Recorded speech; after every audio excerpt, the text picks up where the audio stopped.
Welcome, traveler. Tonight, we journey back in time, not through wars or kings, but through quiet moments, small tasks, and the gentle rhythm of a life long past. You will spend a day as a humble Viking farmer, living with the land, guided by light, warmth, and tradition. This is not a tale of conquest. It is a story of stillness. Let your mind settle as the fire crackles, as frost thaws from the roof, and as sleep finds you gently, like spring returning to the soil.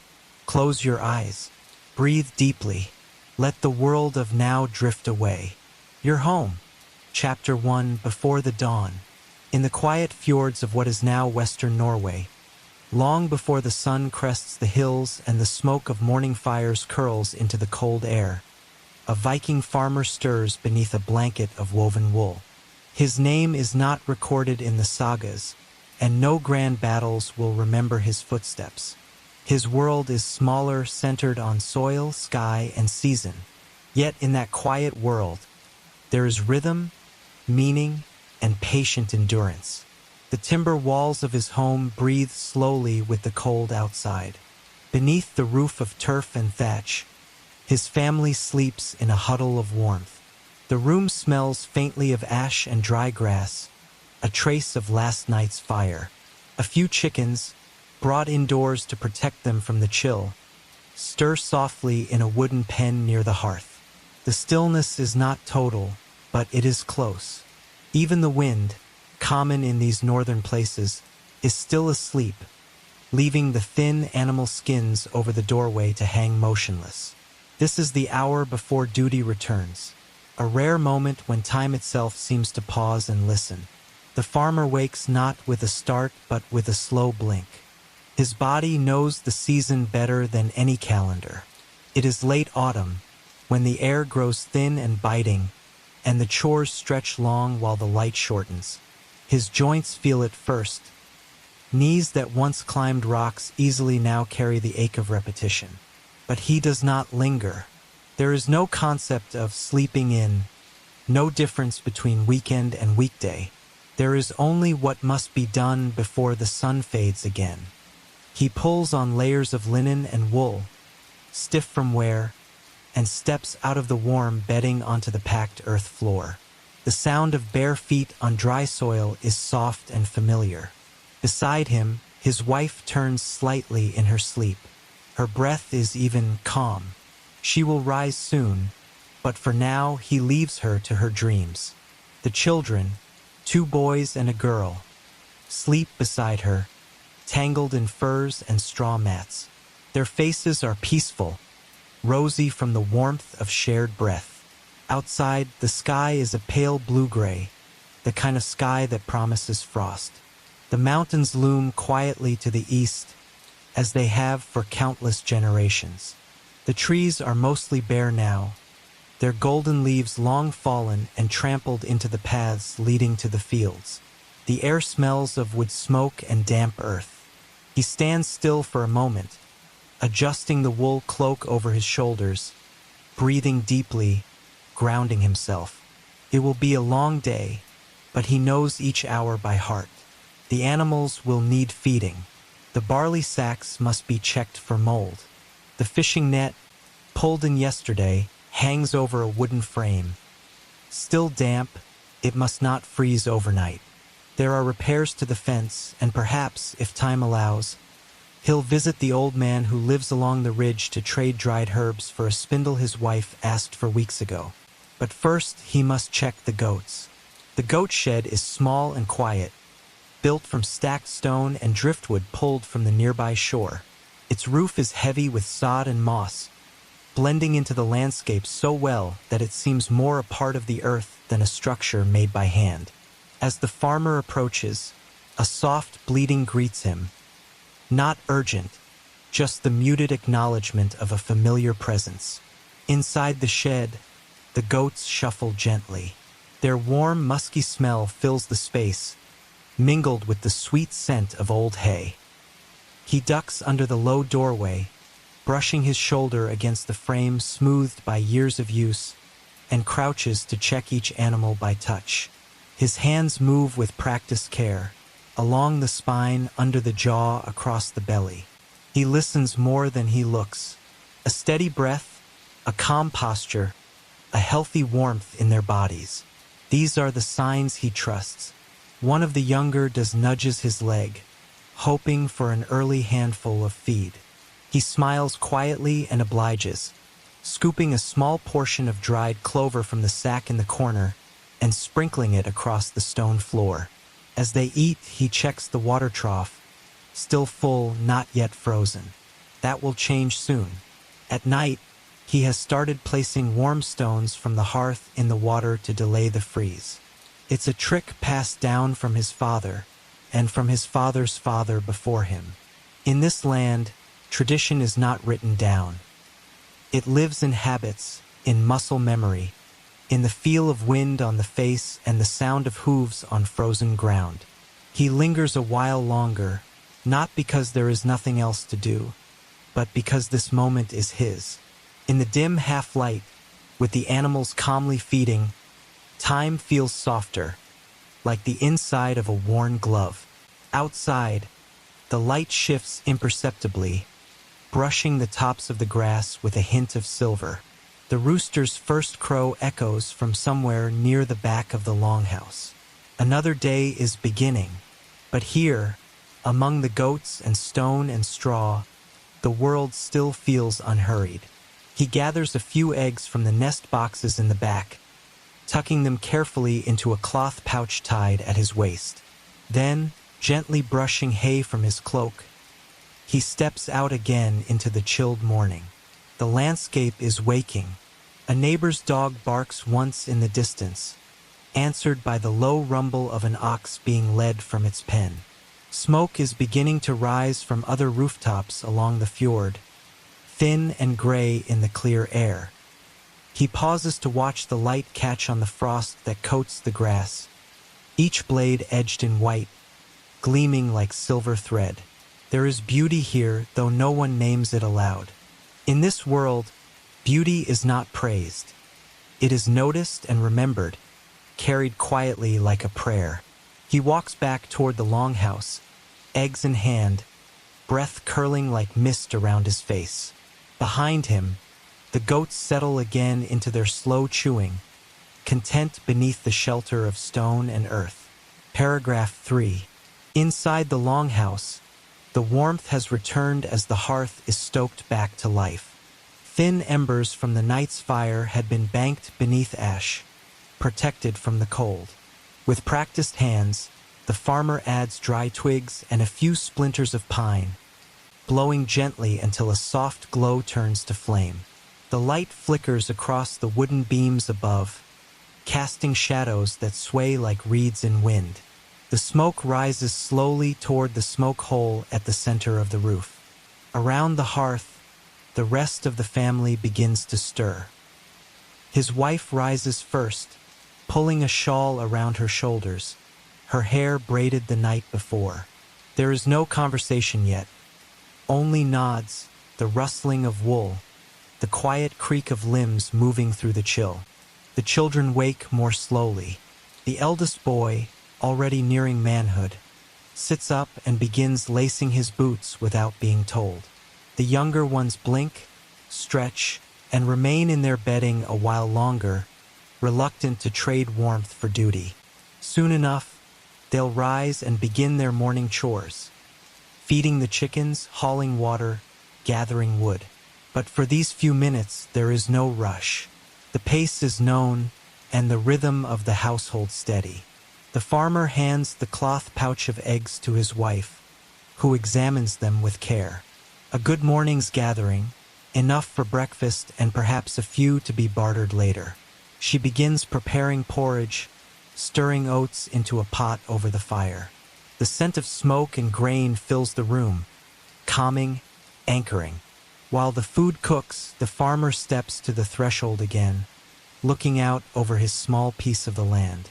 The sun is climbing slowly above the mountains, its light golden but cool.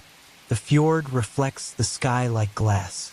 Across the water, small wisps of smoke rise from other homesteads, signaling that others too are awake, busy, alive in their own quiet corners of the world.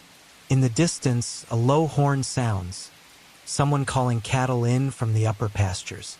The sound is distant, rounded, almost musical. He closes his eyes and listens. There is no war here, no raids, no ships on the horizon, no distant shouts, just routine, peace, the humble, anchoring peace of daily work. He returns inside, and the family gathers around the low table, wooden bowls steaming, hands curled around them to take in the heat. The porridge is plain but welcome. A few dried berries, saved from summer, are stirred into the children's portions. They eat quietly, speaking only in small comments about the frost, a broken gate latch, a neighbor seen on the path yesterday. Nothing urgent, nothing new. The world changes, yes, but not always at once. In this house, it changes with the seasons, with the rising of crops and the falling of snow, with the birth of lambs and the death of old goats. The farmer watches his children eat, listens to the wind outside, and feels, not excitement or sorrow, but contentment. This is not a day of battle or legend. No saga will sing of it, but it is full, it is real. A day like many others, and it is only just beginning. Chapter 2, Morning Tasks. After breakfast, the longhouse slowly comes to life in full. The children begin their tasks without needing instruction. Routine guides them more than words. The eldest son grabs the wooden yoke and heads toward the well, a pair of clay buckets swinging gently by his side. His younger sister, no older than 7 winters, collects kindling from the pile by the side of the house, her small fingers red from the cold but determined. The youngest, still more a child than a worker, is tasked with chasing the hens from the rafters where they sometimes flutter in the night and refuse to come down in the morning.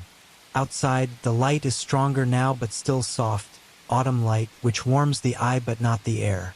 The farmer, having seen to the animals and helped his wife collect the morning meal, steps away from the house with a small wooden rake and a basket slung over his shoulder. He is headed for the barley patch, where the last of the harvest lies drying under layers of straw and bramble. The grain had been cut and bundled in recent weeks, then left to rest and finish curing before threshing. The work now is patient and simple, turning the bundles, checking for mold, brushing off bits of debris. The field is small by modern measure, but for his family, it is enough. Enough to trade, enough to store, enough to carry them, hopefully, through the winter ahead. He works in a rhythm older than memory. Turn, shake, stack.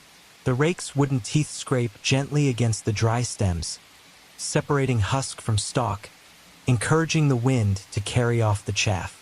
It is not difficult work, but it is steadying. The body warms with motion. The fingers ache less when busy.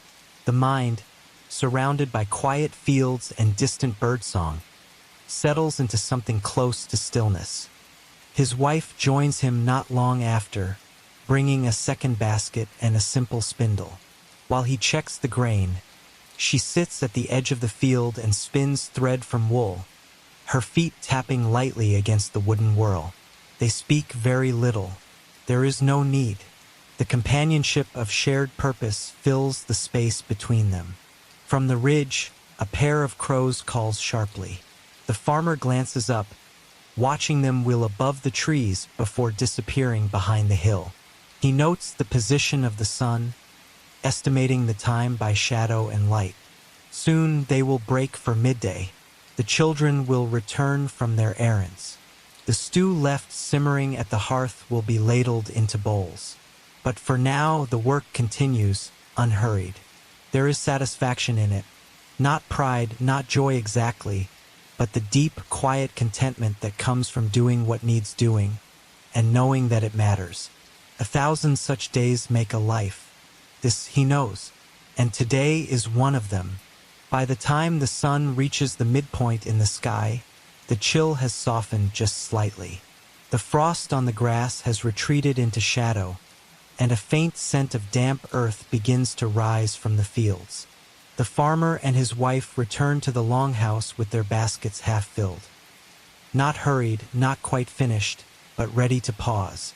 Inside, the warmth from the hearth has deepened, and the children have already returned with red cheeks and arms full of wood, water, and fresh straw. The youngest has a feather stuck in his hair and a smear of mud along one sleeve, signs of some personal adventure among the hens. No one scolds him. This, too, is part of the day. The stew smells of salted fish, dried root vegetables, and herbs simple and nourishing. It has been cooking since early morning in a heavy iron pot suspended over the fire. As each member of the household settles onto the worn benches and low stools that circle the hearth, wooden bowls are passed, and the meal begins. They eat quietly at first, not out of silence or formality, but because hunger has its own kind of reverence. The eldest son eats quickly and with purpose, pausing only to wipe his mouth with the back of his sleeve before helping himself to more. The daughter sprinkles dried parsley over her bowl, savoring it slowly. The farmer watches them both and allows a small, private smile to form at the corners of his mouth. These are not luxuries, but they are riches. Midday is a kind of pause, not long but enough to let the body rest and reset before the labors of afternoon resume. After the meal, the children are given a brief respite, time to sit by the hearth, whispering stories or poking gently at the embers with bits of stick, careful not to scatter sparks. The farmer retreats briefly outside, not to work, but to observe. From a low stone bench near the goat shed, he watches the clouds drift slowly over the fjord, their reflections mirrored in the water below. Somewhere a raven calls. Somewhere wood is being chopped. Somewhere, someone sings quietly while sewing or mending a fishing net. Life in the village moves together, though each household lives its own rhythm. He picks up a whetstone and begins to slowly sharpen the blade of his small field knife. The motion is almost meditative, stone gliding along steel again and again with just enough pressure to bring back the edge. The sound is soft, repetitive, grounding. This knife has been with him for many years. It is not ornate or ceremonial. It has cut rope, shaped wood, sliced fish, trimmed fur. His handle is smooth from use, fitting perfectly to his palm. It is, like much in his life, built for function, not beauty, but in its quiet resilience, there is a kind of beauty nonetheless. The farmer turns the blade in his hand, inspects the edge, and sets it down. The afternoon is waiting. With the sun now tilting westward, shadows stretch long across the ground, and the air begins to cool once more. The farmer rises from his seat near the shed and returns to the tool shed, a modest lean-to built beside the longhouse, its roof sagging slightly under the weight of stored firewood and drying herbs. Inside, familiar implements rest in their places. Wooden rakes, scythes, baskets, coils of rope, and lengths of twine. He selects a simple wooden mallet and a few pegs he had carved over the summer. One of the fence posts near the pasture had begun to wobble in the last storm, and though the goats had not yet noticed, he knew it wouldn't hold through the coming winter snows. He makes his way down the narrow path, past the garden now bare for the season, and along the perimeter where low rock walls divide one space from the next. The path is uneven, carved more by footsteps than by design.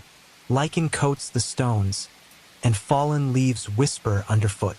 As he reaches the fence, he kneels to inspect the post. The wood is old, worn down by years of wind and rain. He removes the loose peg, hammers in a new one, and braces the post with care, checking that the line remains even with the others. It's not fast work, but there is no need for haste. This fence has stood for years. It will stand for many more with the right care. In the distance, he hears the laughter of his daughter. She's chasing the hens again, not out of mischief but to guide them toward the coop before the light fades. His wife's voice follows gently behind, calling reminders, not orders. A pot is being washed in a nearby stream. A dog barks twice. These are the subtle notes of life here. Not loud, not dramatic, but constant. The farmer leans against the fence for a moment, feeling the coarse texture of the wood beneath his palm. The wind has returned, faint and dry, carrying with it the scent of pine and distant seawater. He breathes it in deeply, then turns and walks slowly back toward the house. There, the evening work will begin, not heavy but necessary. Nets need mending. Wool must be combed and spun. The elder son will sharpen the axe, and the youngest will help sift ash from the hearth to make lye water, something his wife will use for washing linen. These are not burdens but rituals, parts of the whole that keep the household intact. As the sky begins its slow descent into dusk, the light grows golden, casting long shadows through the wooden slats of the outer wall. Inside, the hearth waits to be stoked once more, the family to gather once again, and the cycle of the day to ease gently into rest. The tasks of the morning are complete, and the world shifts quietly toward evening. Chapter 3: Weather and Wood Smoke. The wind that begins to drift through the fjord by late afternoon is not harsh, but it carries the weight of the season. It moves softly over the hills, threading its way between homes, through trees, and across open fields with a quiet persistence. The farmer stands just outside his longhouse, watching thin ribbons of smoke rise from nearby chimneys, each trail bending gently in the same direction. The sky has shifted from its midday blue to the muted gray of early twilight, with streaks of pale orange stretching low above the mountains. There are no storm clouds, no threat of rain, just the clear, crisp air of an autumn evening settling in with purpose. He steps toward the woodpile, a neatly stacked wall of firewood built against the southern side of the house. Each log was cut and split months earlier, dried under a lean roof to keep out summer rain. The farmer chooses several pieces, balanced by size and shape, and cradles them in his arms. The weight is familiar. Wood has always meant survival here, not just warmth but cooking, boiling, smoking, drying, hardening, shaping. Inside each log is an hour of fire, a cup of tea, a baked loaf, a full night's heat. He returns to the house with quiet steps, the soles of his leather shoes pressing into the earth worn smooth by years of walking the same path. Inside, the hearth has dimmed, its embers glowing but needing fuel. He kneels, arranges the wood carefully, and feeds the fire with patience. First the smaller kindling, then the thicker branches, and finally a few pieces of birch that will catch flame quickly and smell faintly sweet as they burn. The light returns to the room slowly, not just from flame but from warmth, the invisible comfort that begins in the chest and spreads to the limbs. Around him, the longhouse is still. The others are nearby. His daughter sits curled on a sheepskin, practicing stitches on a scrap of cloth. His wife, at the far side of the hearth, crushes dried herbs with a stone pestle. His sons, outside for the moment, are finishing small tasks before full night falls. The silence is not empty. It is full of presence, of work, of intention. He sits for a moment beside the fire, resting. The scent of smoke curls softly into his clothing. Wood smoke, wool, earth, and something else, something almost forgotten. A feeling. Perhaps it is the season, the turning of the year, or simply the way the light catches the carved beams above, casting long shadows like stories waiting to be told. In this place, even the stillness speaks. The walls have heard laughter, song, storms, and weeping. Tonight, they hear only breathing, fire, and the whisper of thread through cloth. The farmer closes his eyes briefly, not to sleep, but to listen. And in the heart of the longhouse, The wind brushes gently against the door, reminding all within that winter is never far. Outside the longhouse, the light continues its slow retreat behind the mountains, turning the sky a shade deeper with every passing moment. The first stars begin to pierce through the dimming veil above, faint at first, then sharper, clearer, as though newly kindled. The wind, still steady, weaves through the grass and across the rocky slopes beyond the farmstead. It lifts the edge of a loose canvas hanging near the goat pen, rattles the dry branches of a nearby birch tree, and brushes past the wooden walls of the home with a low, continuous sigh. The earth is cooling now, and with it comes a silence different from the hush of dawn. This one deeper, slower, carrying with it the knowledge that another day has come near its end. The farmer steps outside again, now wrapped more tightly in his wool cloak. He walks the perimeter of the homestead, not to patrol or guard, but simply to feel the air. This is his habit, part of his evening rhythm. With each step, his boots press lightly into the earth, soft with moisture and scattered leaves. He checks the corners of the property where the stones sometimes shift in the frost, glances at the fence he mended earlier that day, and listens for anything unusual. The goats are quiet, already settled. The chickens roost in their coop, clustered for warmth. No howl echoes from the woods. No branches snap in warning. Only the wind and the far-off splash of water against rock remain. He pauses at the edge of a narrow ridge where a small wooden bench rests beneath an old pine tree. The bench was built by his father's hands and has stood there for many years, weathered and silvered, but still strong. He sits slowly, pulling the edges of his cloak around him, and lets his gaze drift across the darkened land. From this height, he can see the glimmer of distant torches flickering in the neighboring homesteads, just specks of amber set against a sea of cool blue. He watches them blink and sway, tiny signals of other lives going about their quiet business. It brings him peace, this knowing that others, too, have built fires, gathered families, and moved through the same cycles of work and rest. Above him, the sky opens wider. The stars, more confident now, reveal their slow choreography. He recognizes some Ormer, the serpent that winds low on the horizon, the hunter with his bent arm, the long path the ancients called the River of Frost. These constellations were taught to him not in books but beside fires, with pointed fingers and quiet voices, passed from memory to memory. He does not wonder at them in the way a scholar might. He does not measure or theorize. He simply sees them as they are, markers, companions, quiet reminders of what remains constant while everything below changes. He breathes deeply, drawing in the sense of pine bark, cold stone, and distant smoke. Then, without urgency, he stands and turns back toward the house.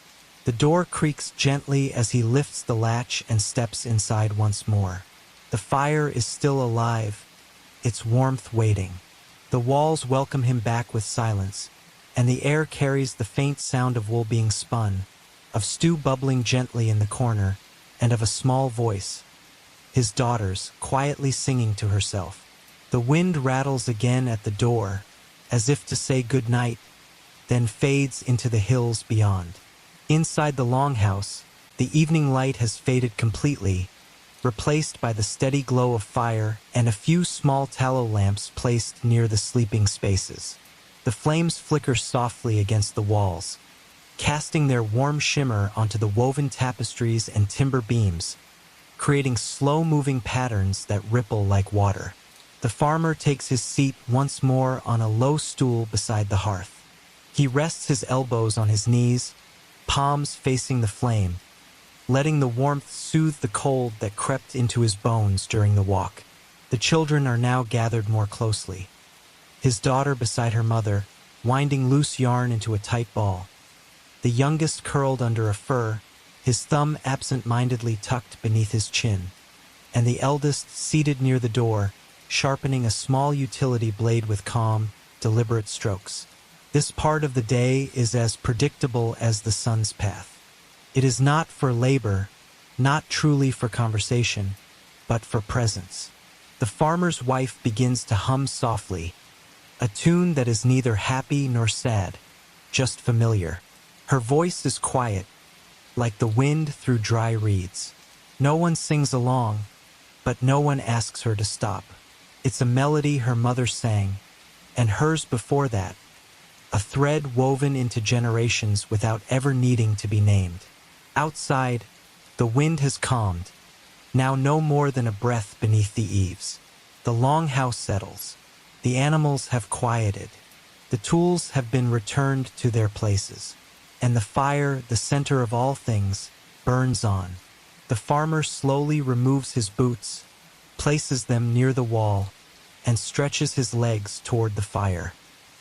His cloak hangs over the back of his chair, drying where snowflakes had briefly melted against the wool. He leans back, listening not just to the soft noises of the room, but to the feeling of the room itself. The heaviness in the air is not oppressive, but anchoring, a kind of gravity that draws each family member toward rest. There is little talk of tomorrow. The work will be what it always is. The sun will rise, the fields will need care, the animals will stir. But for now, there is nothing urgent to say. Everything is as it should be. His wife finishes the thread she had been spinning and winds it gently around a wooden spool. She nods to the eldest son, who rises, checks the latch on the door, and extinguishes one of the smaller lamps. Then she begins spreading sleeping mats and arranging the furs. The children move as if by instinct, shifting into their places, covering themselves without instruction. The farmer follows, settling into his own place beside the fire, where the warmth will last longest through the night. The fire is banked carefully, buried just enough in ash to stay alive until morning. Shadows flicker across the beams one last time before dimming. As his eyes begin to close, the farmer listens, one last time, to the sounds around him. The creak of wood as someone shifts beneath a blanket. The pop of a log in the hearth. The soft, steady breathing of those he loves. Outside, stars hang still above the fjord, and the wind, now resting too, carries only the memory of its passage. In the darkness, there is no fear, only rest. No danger, only stillness. Another day has passed, quiet and whole, and in that simplicity, there is peace. Chapter 4, Into the Forest. The morning comes not with urgency, but with the same slow certainty that governs all things here. A pale mist clings to the tops of the trees and low stone walls, curling gently like breath upon waking. Within the longhouse, the family stirs as one, rising with the first hint of light that slips past the door skins and through the smoke hole above the hearth. The fire had survived the night, reduced to glowing coals beneath a mound of ash, and with only a few dry sticks, the warmth returns. The farmer stands, stretches, and begins the day without need for words. There is a rhythm now, so well rehearsed it moves almost like instinct. But this morning will take him beyond the boundaries of the farm, into the forest that lies just beyond the ridge. He prepares without rush. A wool tunic layered beneath a heavier cloak. A satchel of woven leather, patched but strong. A hand axe, worn smooth by time and use, is checked and slid into its loop at his belt. His eldest son will join him, more for learning than for labor.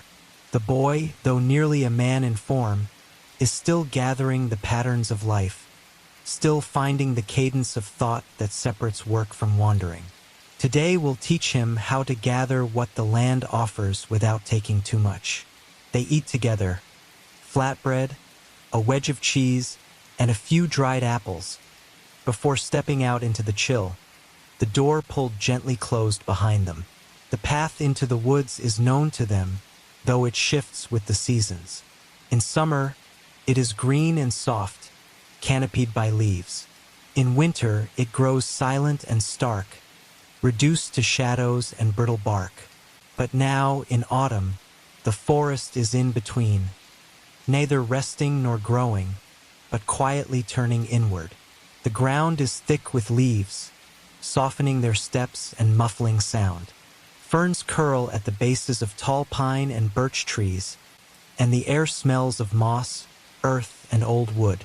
The sun, still low, filters through the canopy in long golden slants, casting light that seems to shimmer with dust and memory. They walk side by side, not hurried. The farmer points now and then, not to lecture but to indicate. This type of bark is good for kindling. This fallen limb is too wet. These mushrooms, with their pale undersides, are to be avoided. His son listens, watching carefully, gathering knowledge not through words but through repetition, through watching the way his father moves, pauses, touches, and selects. There is reverence in how they walk. The forest is not a place to conquer but a place to respect. Every branch, every stone has been here longer than their footsteps, and may remain longer still. And in that awareness, the farmer finds a kind of quiet joy. The first bundle of firewood is collected from deadfall, branches already fallen, dried by weeks of sun and wind. They are snapped by hand, stacked in the boy's arms, and bound by a length of flax rope. Nothing is cut from a living tree unless needed. This is a rule the farmer learned long ago, and one he hopes to pass down as it was given to him. They continue deeper, not far, but far enough that the sounds of the farm fade. Here, the wind is different, filtered through pine needles, echoing gently against trunks. A squirrel scurries through the underbrush, barely disturbing the leaves. Somewhere above, a woodpecker taps, rhythmic and hollow. The forest is not silent. It simply speaks more softly. As they move deeper into the forest, the trees grow taller, their trunks thicker and spaced farther apart. The birch and pine give way to stands of oak and spruce, their roots twisted and exposed in some places where the soil has washed away over the seasons. The path beneath their feet narrows into almost nothing, just a thread of flattened moss and disturbed leaves, remembered by feet rather than marked by signs. The boy walks a pace behind now, his arms full of twigs and small limbs, careful to step where his father steps. A moment of wind passes through the trees above them, causing a soft creak of branches and the whisper of 1,000 leaves shifting at once, like a breath drawn by the whole forest. They pause beneath a particularly wide spruce where the ground is dry and needle-soft. The farmer rests his bundle against the trunk and looks upward, squinting as shafts of sunlight pierce between the branches. He closes one eye, gauging the angle of the light, not to measure time precisely, but to feel it. They will stay perhaps another hour before turning back. But for now, there is no rush. He unstraps the hand axe from his belt, examines the edge, then selects a low, fallen branch to trim. The sound of the blade striking wood is dull and clean.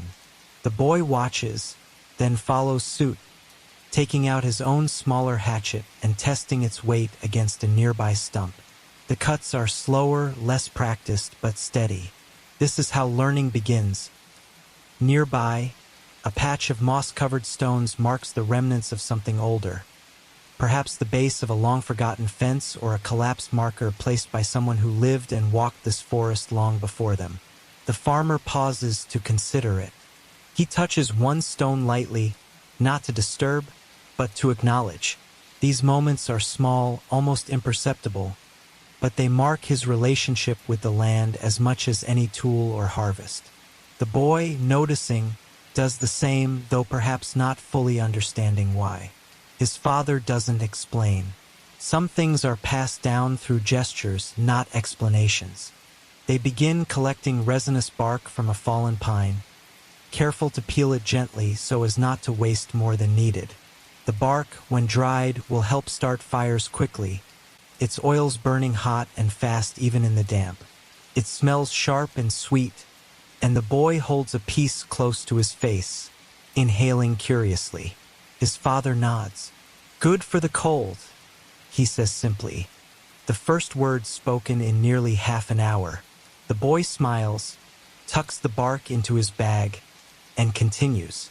As they move again, a fox crosses their path, swift and silent, vanishing into the underbrush with no more sound than a gust of wind. They stop and watch, both still, eyes following the space where it disappeared. There's no need to chase or remark on it. The simply part of the forest as they are. The encounter leaves a stillness in its wake, a sense of having been seen, if only briefly, by something wild. The boy glances at his father, who meets his gaze and gives a small nod. No words pass between them, but the shared moment settles between them like a stone placed gently in a stream, subtle but permanent. The bundle of firewood has grown heavier now, and the boy adjusts the strap over his shoulder, shifting the weight. They begin to loop back slowly, taking a different route, less direct but more open, where wild berries used to grow in the summer and deer tracks can sometimes be found in the softer soil. Today, the ground is dry, and the prints are faint but still visible. The farmer kneels and presses a finger into one, judging its depth and shape. "Buck, maybe 2 days past," he murmurs. The boy crouches beside him, tracing the outline with his own fingers. The forest teaches, always. As they begin their return journey, the sun hovers just above the tops of the hills, casting long golden beams through the thinning trees. The forest seems to exhale with them, still but not empty. Every step stirs small patches of leaves. Every movement is softened by the quiet weight of the day. The boy's bundle creaks as it shifts against his back, full now with twigs, bark, and resin. The father carries his own share, not saying much, but glancing occasionally at the path ahead, then at his son. The silence between them is not one of distance, but of comfort, each moment filled not with conversation, but with presence. The forest begins to thin, and familiar shapes reappear in the distance. The jagged rock outcrop that marks the turn, the broken stump shaped like an old man's crooked finger, the faint scent of wood smoke riding low in the air. A small clearing appears just beyond the last of the pine, where sunlight pools in patches and the grass has gone dry and yellow. The wind picks up again, just enough to make the tall grasses bend and whisper. They stop for a brief moment to shift their loads and breathe in the late afternoon air. The boy crouches to inspect a beetle crawling up a blade of grass. His father watches, smiles faintly, and says nothing. As the path widens, the longhouse roof comes into view, its low slope and thatched surface blending into the landscape like something grown rather than built. From a distance, a dog barks once, then again. The children are back from their chores, their voices faint and high, somewhere behind the house. A pot hangs again over the fire pit outside, releasing steam in slow, steady ribbons. The smell of herbs and cooked grain is unmistakable. The boy straightens his back and walks faster, suddenly hungry, the weight of the forest fading as home draws near. They pass through the gate and into the familiar space of their own land. The goats lift their heads but remain still, content and fed. The chickens move like a current near the fence line, pecking at invisible insects in the dirt. The sun is now caught in the smoke rising from the chimney, lighting it in soft gold before it disappears into the evening sky. The farmer sets down his bundle near the shed, brushing pine needles from his sleeves. His son does the same, standing a little taller than he had that morning. The firewood will be sorted later, the bark dried and bundled, the tools checked and put away. But for now they are home. Inside the longhouse, the hearth is glowing, and the warmth draws them in like a tide. The boy removes his boots at the threshold, placing them beside his siblings. His mother looks up from the loom, smiles briefly, and gestures to the corner where a small bowl of stew has already been set aside. The boy nods his thanks and sits without a word, spoon in hand, the warmth of food and fire settling into his limbs like something ancient and remembered. His father stands for a moment near the hearth, looking at the flame, then at his family, then at the forest beyond the doorway. He doesn't say it aloud, but he feels it deeply. The balance, the rhythm, the quiet reward of a well-spent day. There was no moment of greatness, no event to mark or celebrate. But in the footsteps through moss, in the sound of wood being chopped, in the teaching passed without words, there was meaning. And as night begins to fall, and the sky turns deep and cold once again, he feels the weight of the forest settle in his muscles, and the warmth of home rise to meet it. Chapter 5: Rain and Reflection. The morning begins not with sunlight, but with the hush that only rain can bring. There is no wind, no brightness creeping under the door, no shadows cast by trees or smoke. Instead, the world is wrapped in soft gray, as if the clouds have lowered themselves gently onto the land and decided to rest there for a while. The rain is steady, not a storm, not violent, but continuous. A quiet, persistent rhythm that taps lightly on the roof of the longhouse, trickles down its sloped thatch, and gathers in small pools along the worn path leading to the goat shed. The air inside is damp but warm, filled with the scent of firewood, wet wool, and soil. It is a day when most work pauses or shifts indoors. The farmer wakes slowly. His body, long trained to rise with the sun, is briefly confused by the dimness, but he knows the feel of a rainy day without looking. His joints ache a little more. The air is heavier. The blankets seem to hold him closer. But there is no laziness in this hesitation. It is simply the pull of the weather, reminding him that not all days are made for motion. Some are made for waiting, for listening, for noticing the details often missed in the noise of daily chores. Around him, the others stir at their own pace. The youngest still sleeps, his breath soft and slow beneath a pile of furs. The older children move quietly, speaking in whispers, as if afraid to disturb the gentle silence outside. The farmer rises, stretches, and places a few small logs onto the hearth. The fire responds reluctantly at first, then with more confidence as the flame catches. The sound of it crackling is sharp against the muffled world beyond the walls. He places a clay pot near the edge of the fire, filled earlier with rainwater, and adds a handful of dried herbs, lavender, thyme, and a pinch of pine resin. Soon the scent begins to lift into the room, cleansing and warm, as the steam curls in lazy spirals into the air. His wife brings him a cup of warm barley tea, her eyes still heavy with sleep, and they sit for a while without speaking, sharing the stillness the way others might share a song. Outside, the rain has softened even the sounds of animals. The goats remain in their shelter, heads lowered, bodies close. The chickens scratch less, choosing to stay near dry spots beneath the eaves. The earth drinks in the water slowly, gratefully. Puddles grow in the hollows between stones, and drops cling to every blade of grass, turning the world into something delicate and silver-edged.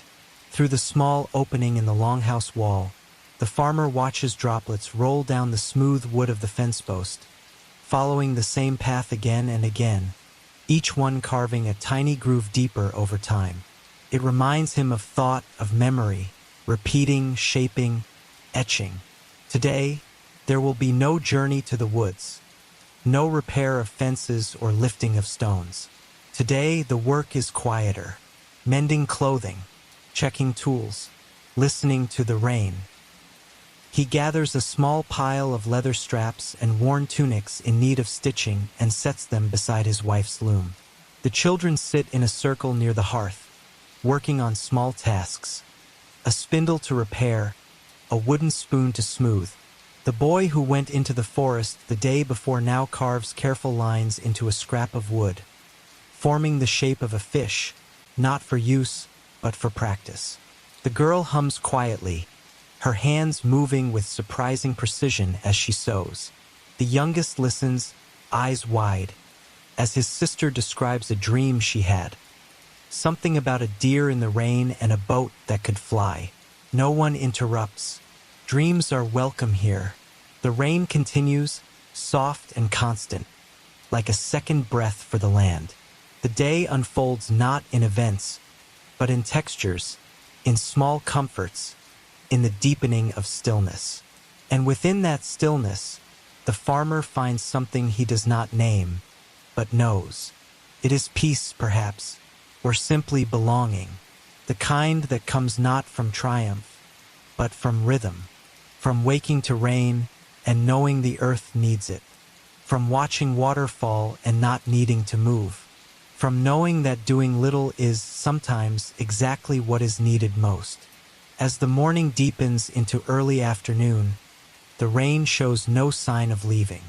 It does not grow heavier, nor does it fade. It simply continues, a soft thread stitched through the hours. The light inside the longhouse stays muted, as if the sun itself has chosen to rest behind its gray veil.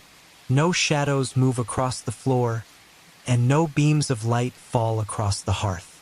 Time passes differently on days like this. It is not measured in chores or travel, but in cups of tea, in the sound of drops hitting the roof, in the gradual unraveling of thought that happens only in slowness. The farmer sits near the fire, an old tool in his hands. A wooden frame used for weaving fishing line, its edges worn smooth by years of use. He examines the notches, checks the strength of the cord, replaces one weak peg with a piece of birch wood shaped by hand and fire. His fingers move with care, but without urgency. The fishing season is still months away, but this task is no less important. It is part of the cycle. Tools must be ready, nets must be mended, things must be kept whole, even when they are not yet needed. That is the lesson of days like this. Preparation is not always active. Sometimes it is quiet, almost invisible. Beside him, the boy carves. His hands, clumsier than his father's, still carry the grace of intent. The fish he shapes from wood now has a tail, and the grooves along its side mimic the gentle pattern of scales. It will not be used, most likely, but that is not the point. He is learning patience, control, the ability to finish what he begins. The farmer watches him for a long moment, then reaches into a basket and hands him a smoother blade, one better suited for detail. No words are exchanged, but the gesture is enough. The boy takes it, tries again, and the lines become cleaner. The youngest sits near the doorway, watching the rain slip down the outside wall in long, uneven trails. He counts drops as they race one another down the beams, always cheering silently for the one that moves fastest. His sister offers him a piece of bread with a bit of cheese, and he takes it gratefully, still watching the patterns outside. To him, the rain is a kind of game, a shifting picture that tells no story but never grows dull. His world is smaller than the others, but no less real. He doesn't yet feel the pull of duty or the weight of memory. He lives in what he sees, and right now all he sees is rain. The mother hums again, this time a different melody, slower, almost a lullaby. She weaves on her loom, the shuttle gliding back and forth like a pendulum, steady and measured. The threads cross, tighten, form rows. A length of cloth grows with each hour, quiet and useful. The colors are earthy, browns, grays, ochres. No dyes, no decoration, just strength and warmth and the mark of her hands in every strand. She does not speak, but her presence fills the room like heat from the hearth. Everything here turns slowly, steadily, as if the rain outside has pulled the world into a slower rhythm and no one dares disturb it. The farmer breathes deeply, the scent of wet wool and warm ash grounding him. He looks around the room and sees what he always sees: his family, his home, his tools, the fire. Nothing new, nothing dramatic, and yet something within him quiets. It is not satisfaction, not pride. It is something softer, something like gratitude, though it is not spoken aloud. He returns to his work, letting his hands move, letting time pass. Outside, the rain continues, undisturbed. As evening begins to fold itself quietly over the village, the rain remains. It no longer seems like weather, but simply the way the world is, soft and constant, draping the land in a veil of sound. The longhouse glows gently from within, its hearth now fully alight, casting orange light across the darkened walls. Outside, twilight has arrived without fanfare. The sky is a deep blue-gray, heavy with moisture, but calm. There is no thunder, no wind, just the lullaby of rain striking wood, earth, and stone. A rhythm so steady it feels almost like a heartbeat under everything. The farmer finishes his work for the day and places the wooden fishing frame near the wall, close to a stack of repaired nets. He stands, stretches his back, and looks around the room, taking quiet stock. The children are finishing their own small tasks. The carved fish now has eyes, the stitches on a torn tunic are nearly complete, and a pair of boots sit drying near the fire, newly treated with animal fat to help resist moisture. The house smells of resin, wool, and smoke. These are not the scents of wealth, but of preparedness, of patience, of living well within limits. The youngest child has finally grown quiet, his earlier games now giving way to drowsy blinking. He curls into a fur blanket near his mother, his thumb in his mouth, his breath shallow and slow. His sister runs a comb through his hair with gentle hands, singing softly. A song they've all heard for as long as they can remember. One that doesn't have a beginning or an end, only verses that rise and fall like waves. Her voice blends with the crackle of the fire, with the gentle whisper of the loom slowing to a stop, with the rain that never left. There is no need to fill the silence. The silence is already full. The farmer steps toward the door and lifts the hide flap slightly to peer out. The yard is silvered with wetness, the stones slick and dark, the thatch dripping in dozens of narrow threads. Water pools in the grooves between stepping stones, reflecting the flicker of firelight from within. Across the fjord, he can see other lights burning, dim glows through small slits in distant longhouses. He wonders if they too are sitting beside their fires, listening to rain, mending rope, humming old songs. The thought comforts him. Even when no words are shared, even when no messages are sent, the shared rhythm of life across the valley ties them together like threads in his wife's loom. He returns inside, lowering the door flap gently so as not to stir the wind. His eldest son looks up and meets his eye.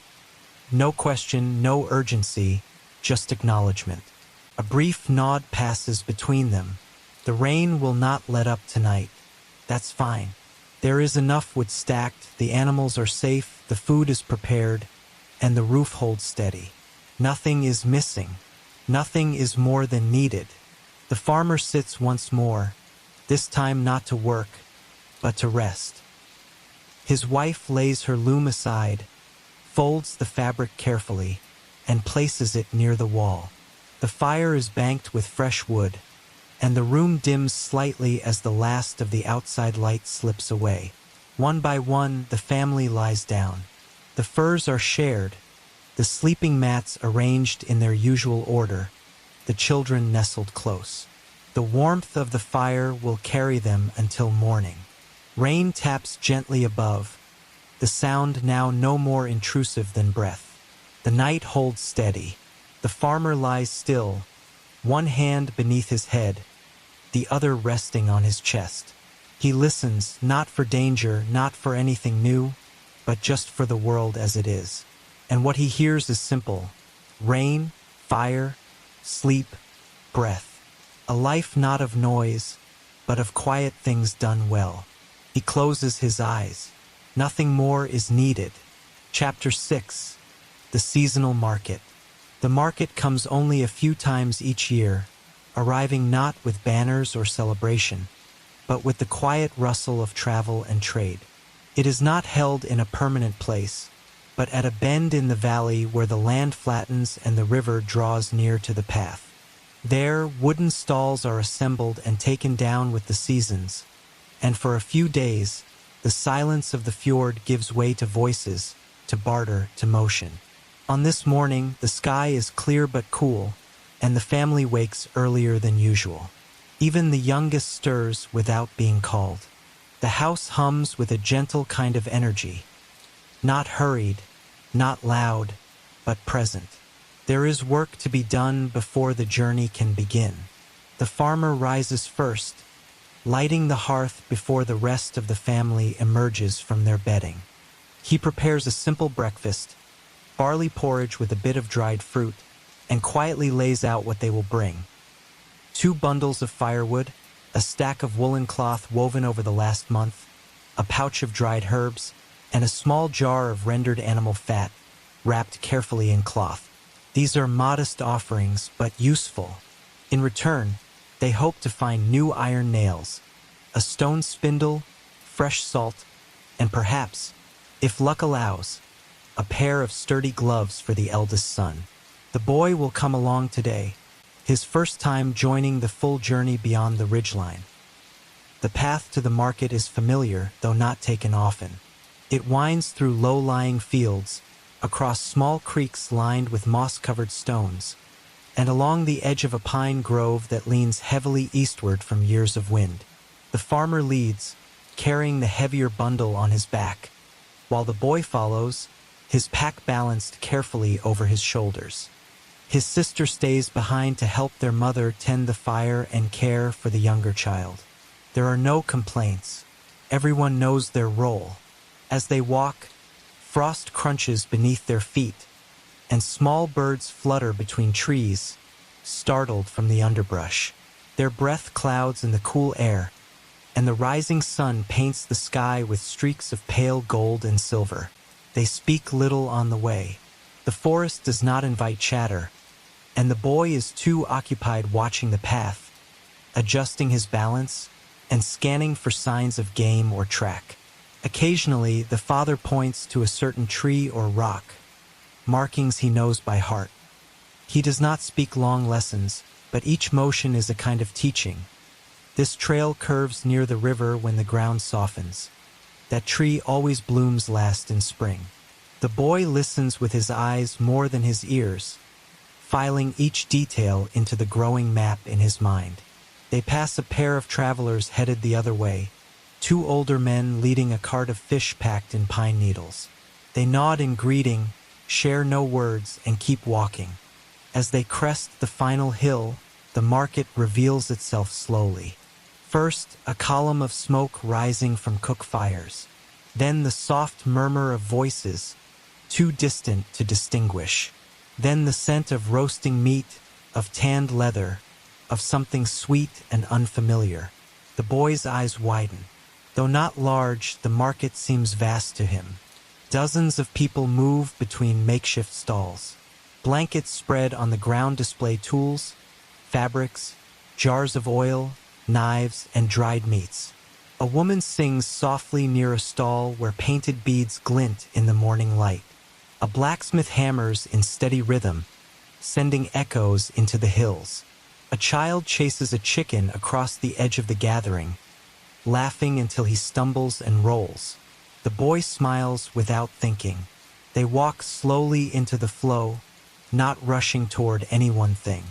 The farmer nods to a man selling salt and trades 2 small cloths for a handful of coarse, gray crystals. He moves to the fish seller next, exchanging a pouch of herbs for 2 smoked fillets. The boy watches, learning not just what to say, But when to speak, when to remain silent, how value is measured by need rather than coin. He is offered a slice of dried apple by a kind-eyed woman and accepts it with both hands, bowing his head in thanks.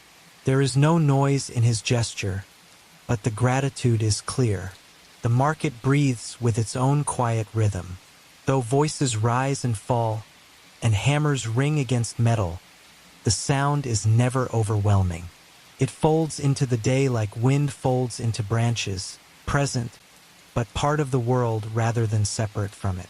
The farmer walks slowly between the stalls, sometimes pausing to examine the blade of a knife, the weave of a cloth, or the strength of a leather strap. Each object tells its own story, how it was shaped, who shaped it, what it might one day become. He does not buy out of desire, but out of purpose. He selects with care, asking questions only when needed, speaking in the quiet tones of one who knows that bartering is as much about respect as it is about trade. Beside him, the boy watches everything. This is the most movement he has seen in many moons. More people than at a harvest feast, more goods than stored in their entire home. His eyes flick from a man selling long iron nails to a woman whose cart is covered in jars of honey, each golden and glowing in the autumn light. He sees baskets of apples, twisted ropes, painted wooden combs. He runs his fingers gently across a fur-lined glove, then pulls his hand away, unsure if he is allowed. His father sees and simply nods. The boy tries it on. The fit is snug, and the farmer, after a moment's thought, offers a trade. A half roll of their strongest cloth, dyed pale gray. The seller agrees without words, and the boy now carries his first market gift. They sit later on a worn log at the edge of the clearing, sharing a strip of dried fish and a piece of coarse bread wrapped in cloth. Around them, the market continues. An older man tells a story to a small circle of listeners, his arms rising, his voice dipping and rising in a slow, rolling cadence. Children run by in twos and threes, laughing as they weave between stalls. A group of women compare small bunches of dried lavender, brushing the petals between their fingers and nodding without speaking. The farmer eats slowly, eyes watching not one thing in particular, but everything together, the movement, the pattern, the flow. It is not celebration that draws him here, but connection. Each trader is a thread in the fabric of the valley. He sees familiar faces from nearby farms, some only once or twice a year. A nod, a glance, a gesture. All these are greetings, acknowledgments of shared earth, shared winters, shared survival. One man, tall and gray-bearded, offers a long iron nail from his stall and gestures toward the boy's boots.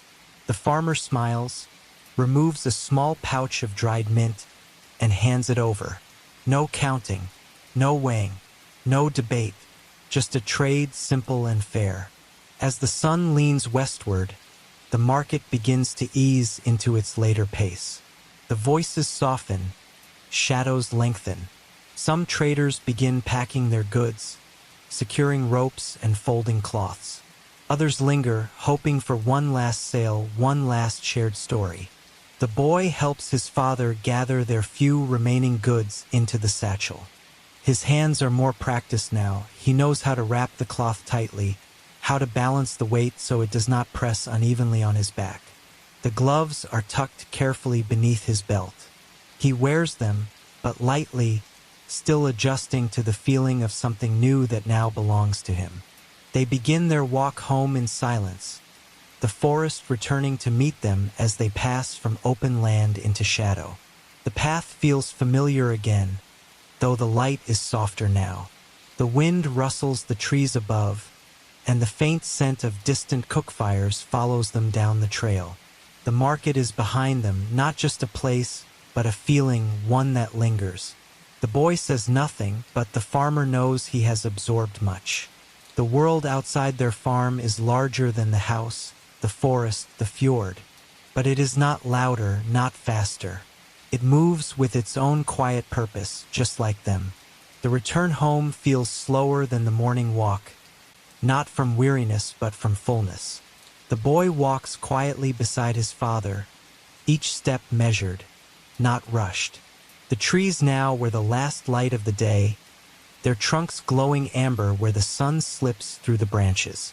The trail is quiet once more, the soft crunch of frost-covered leaves underfoot the only sound, broken occasionally by the distant cry of a raven or the rustle of a squirrel darting through the underbrush. The boy adjusts the satchel on his back, his new gloves warm against his palms. He says nothing, but his posture has changed, taller, steadier. He does not notice it, but his father does. They reach the ridge as the first stars begin to appear, faint and silver against the deepening sky. Below them, their farmstead comes into view. The sloped roof of the longhouse, the pale smoke rising gently from the chimney, the fenced garden now gone dormant for the season. Lights flicker through the small slits in the walls, and the faint orange glow of the hearth pulses like a heart within the home. The boy pauses at the top of the ridge and looks out, taking in the scene as if seeing it anew. The market had been wide, filled with color and sound, but this view, still rooted, waiting, feels more certain, more his. As they approach the door, the dog barks once, then quiets as it recognizes them. The flap lifts and warmth spills out. Firelight, the smell of stew, the sound of voices. His mother greets them with a nod, her hands busy ladling food into wooden bowls. The younger children glance up and smile before returning to their wool scraps and bits of wood. The rhythm of the household has continued in their absence, unchanged and sure. The father sets the traded items on the table. Salt, nails, a small iron hook. The boy places his gloves carefully beside his seat, then sits down to eat. The stew is thick and hot, made with barley and bits of smoked fish, rich with herbs from the garden that now sleeps beneath the cold ground. They eat quietly, as always, with only the crackle of fire and the clink of spoons against bowls filling the space. The father looks across the table at his son. Not a boy, not yet a man, but somewhere in between. He sees the smudge of dirt on his cheek, the way his shoulders settle more squarely now, the quiet pride in the way he sets down his spoon, deliberate and still. The journey had been short by some measures, but long in others. Something shifted today, not loudly, but unmistakably. The father offers no speech, no blessing, no praise. Instead, he hands his son the small pouch of salt. "For the bread tomorrow," he says simply. The boy nods, and that is enough. Later, as the fire burns low and the family settles into their sleeping spaces, the father steps outside one final time. The stars are clearer now, the night colder. He breathes in deeply, the air sharp in his chest, and looks up at the sky, an old habit as natural as folding one's hands. He does not think of the market or the trades made or the goods exchanged. He thinks only of the path home, of his son beside him, and of the quiet that waits here, always. Inside, the hearth glows gently. The house is still. Another day is done, and nothing more is needed. Chapter 7. Winter prepares the earth. By late autumn, the air changes in a way that words can't quite hold. It becomes thinner, sharper, as though every breath carries the edge of frost. The light shifts too, arriving later and leaving sooner, brushing the land with a low, slanted gold that vanishes before it settles. The longhouse seems smaller now, cozier, more inward. The days still carry work, always work, but the pace has shifted. The farmer feels it in his bones when he stands in the morning. A stiffness that was not there in summer, a deeper quiet in the house. Outside, the grass is pale, the soil hardening, the trees bare and black against the pale sky. Winter has not yet arrived fully, but its hand is already on the threshold. The family wakes before the sun, guided more by habit than light. The hearth is no longer just a comfort, it is a necessity. The farmer feeds it with care, building it in slow, practiced movements. A few small sticks first, then thicker logs laid crosswise. The flames catch quickly in the cold air, snapping with energy. The warmth spreads outward, and the room begins to stir. His wife places a small pot near the flame, filled with oats and water and the last of the dried berries. It will be a simple breakfast. There is less now, fewer fresh things, more stores, but there is still enough. The larder holds smoked fish, cured meat, dried roots, and grain sealed in clay jars. Each meal is measured not by fullness, but by sustainability. Outside, frost coats everything in a delicate lace. Fences, stones, even the edges of the wool blankets hanging near the door. The animals move slowly, their breath visible in the sharp air. The goats press against one another for warmth. The chickens, reluctant, remain inside their coop until the sun has fully touched the roof. The farmer opens the shed and checks their hay, running his hand through the pile to ensure it is dry. Moisture is the enemy now. A damp store can rot, attract mold, ruin months of careful gathering. He makes a mental note to replace one of the thatch panels next week. Not urgent, but before snow. As the sun finally climbs above the eastern hill, its light spills in weak but beautiful shafts across the yard. Every surface glitters. The frost has turned the world into something fine and brittle. The farmer walks to the edge of the field, the same field he planted in spring, tended through summer, and harvested just weeks ago. Now it lies bare, quiet, the stalks cut low, the soil resting. He kneels and presses his palm to the earth. It is cold, but not yet frozen. Still breathing, still alive beneath the silence. He runs his hand through a patch of straw left over, scattering it with his fingers. This is not death. This is preparation. The land needs this pause. It must draw in, hold tight, sleep deeply before it can wake again. The boy joins him, boots crunching across the brittle grass. He does not speak, only stands nearby, watching. The farmer gestures toward the treeline. There, a few branches have fallen, heavy with early frost. Good firewood, if they are gathered before the next storm. The boy nods and sets off. His movements are slower than in summer, but steady. He has learned how to pace himself in the cold, how to move without sweating. Wet skin in this weather is dangerous. The farmer watches for a moment, then returns to his own work, checking the water trough, emptying the ash bucket, wrapping rope around the well cover. Each task small, each task vital. Inside the house, the fire burns on, steady and constant. The younger children sit near it, playing with scraps of leather and bits of wool, their voices soft, as if not to disturb the warmth. Their mother sorts dried herbs, placing them in small cloth bundles, some for cooking, some for medicine, some just for scent. She sets a few near the bed, where they will help with sleep when the nights grow long. Outside, the sun begins its slow descent, though the day has only just begun.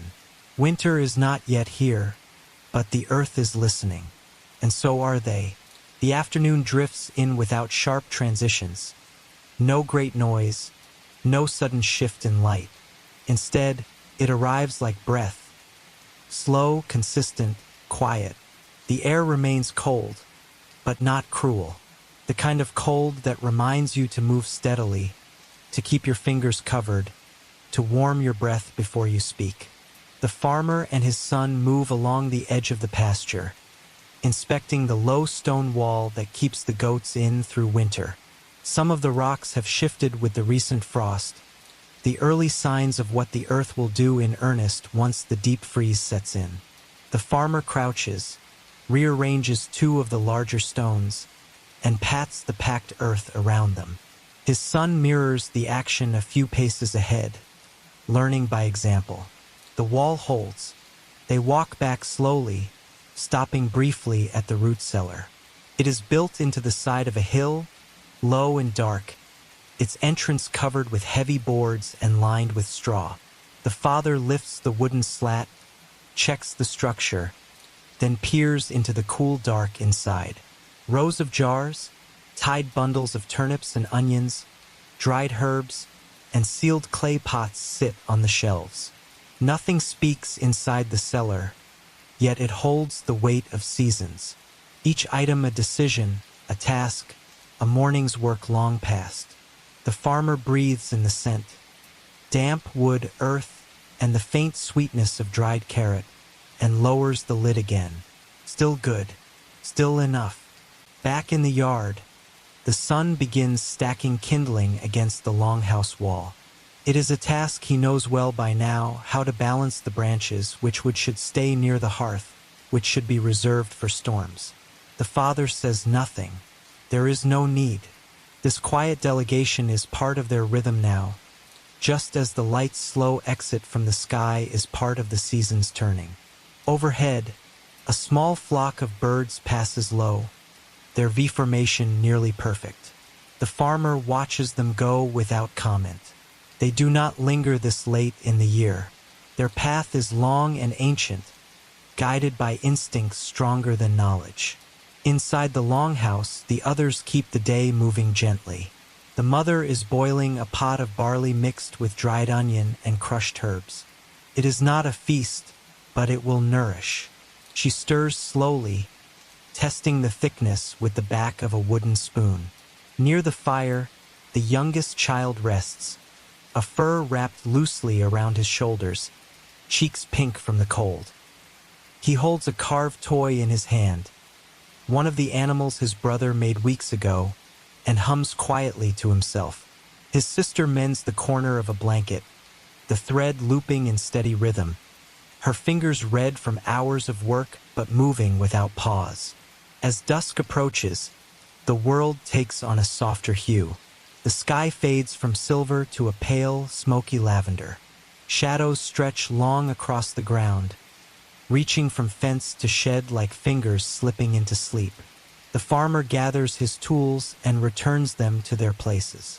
The axe to its post, the coil of rope to its hook, the spare planks under the eaves. Each item has a place, each place a reason. In winter, time and energy must not be wasted searching. Everything must be where it belongs, always.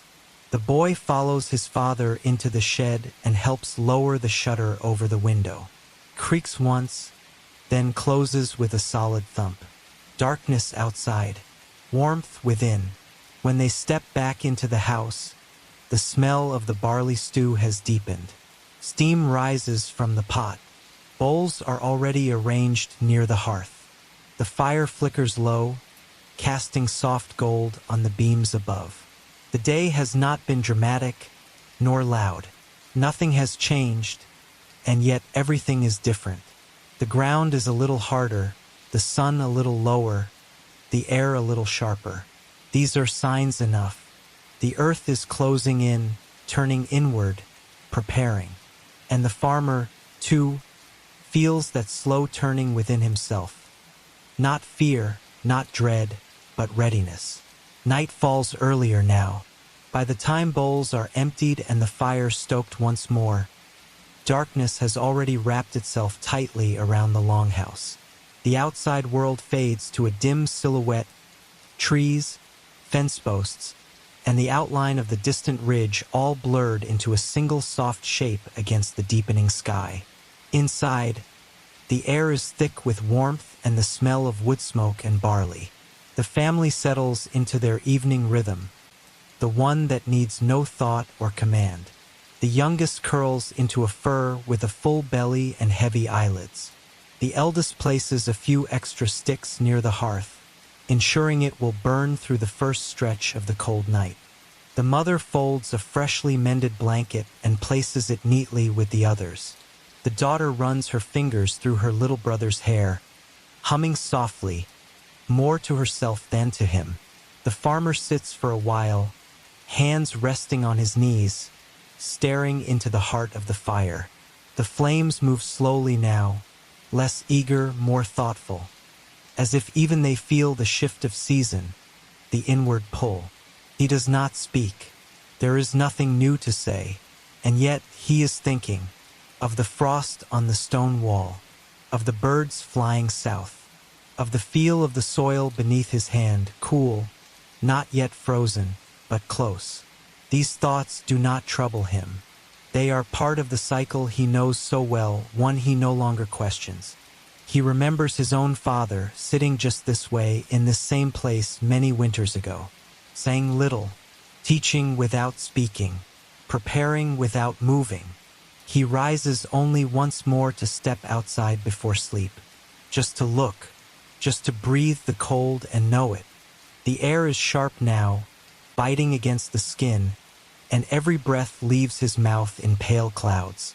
The stars above are unusually bright, scattered across the sky in patterns he recognizes but does not name.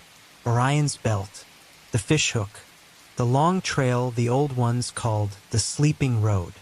The moon is thin and high, its light barely brushing the tops of the bare trees.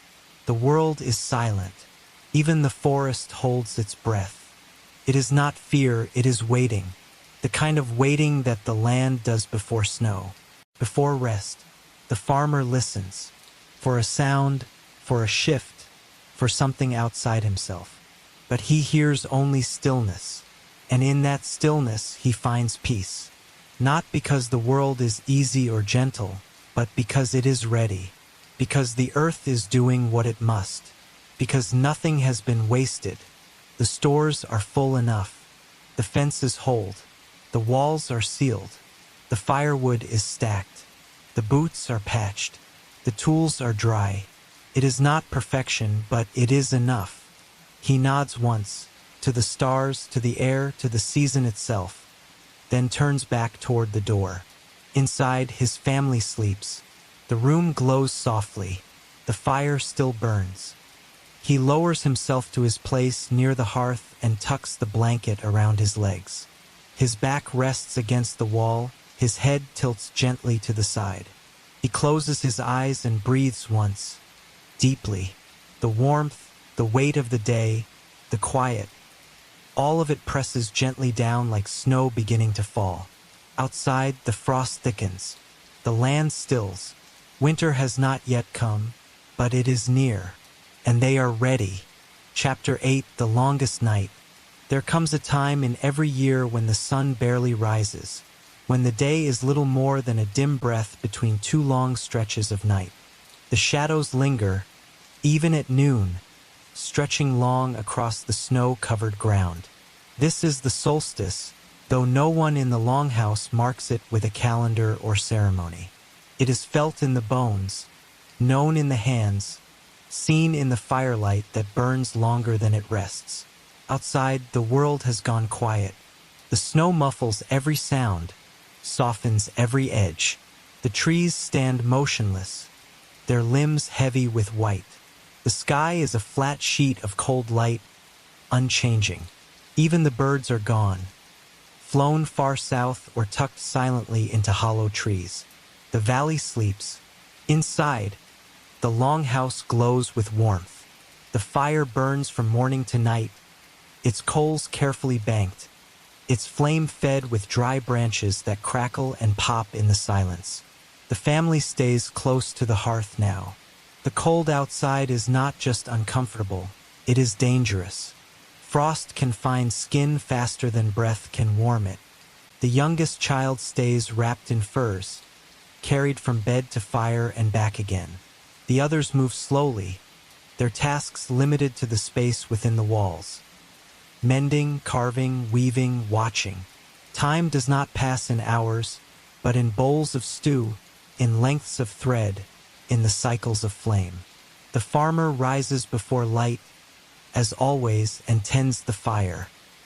His breath clouds before him even inside, and his fingers feel slow until the heat begins to reach them. He checks the shutters, seals the cracks, listens for any shift in the wind. The cold speaks through the wood, groaning softly as the longhouse adjusts to the temperature. The roof creaks, the beams shift, but everything holds. The walls are thick, the thatch dense, the snow packed tight along the base to seal in the warmth. The farmer knows this quiet, knows its meaning. This is not the time for movement. This is the time for keeping still, for holding fast, for trusting what was done before the dark came. His wife prepares a morning meal, simple, thick, and hot. Barley cooked in goat's milk, stirred with care, topped with a pinch of dried berries saved from the warmer months. The children gather without being called. No one speaks loudly. There is no need. Even the youngest understands that winter demands softness. The only sounds are the scrape of wooden spoons against bowls and the low hiss of the fire. Outside, the snow continues to fall, slow, dry, almost silent. The wind stays high in the trees, unwilling to descend. The world beyond the longhouse might as well be another realm, unreachable for now. The farmer eats slowly, eyes half closed, body relaxed. He feels the weight of the season, not just in his muscles, but in his thoughts. There is nothing urgent now. The stores are measured. The tools are repaired. The fences are buried in snow. The animals are sheltered, their water kept from freezing by warm stones carried from the fire. Everything essential has already been done. What remains is endurance, not of hardship, but of stillness. And in that stillness, there is something sacred, a kind of pause that stretches wider than the day, deeper than the dark, a waiting that is not empty, but full. After breakfast, he sharpens a blade, not because it will be used today, but because the act itself holds meaning. The sound of stone against iron, slow and steady, fills the room. His son watches, then brings him another tool, a smaller knife, its handle worn smooth by years of use.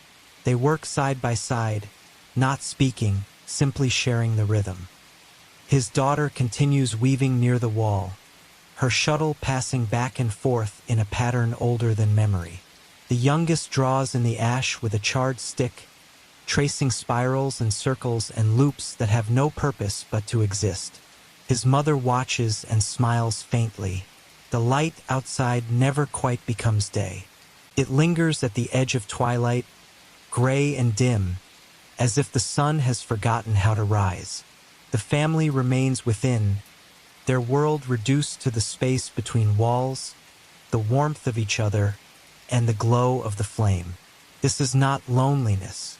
This is not confinement.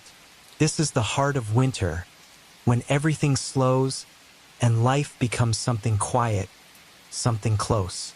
They are not waiting for change. They are living within it.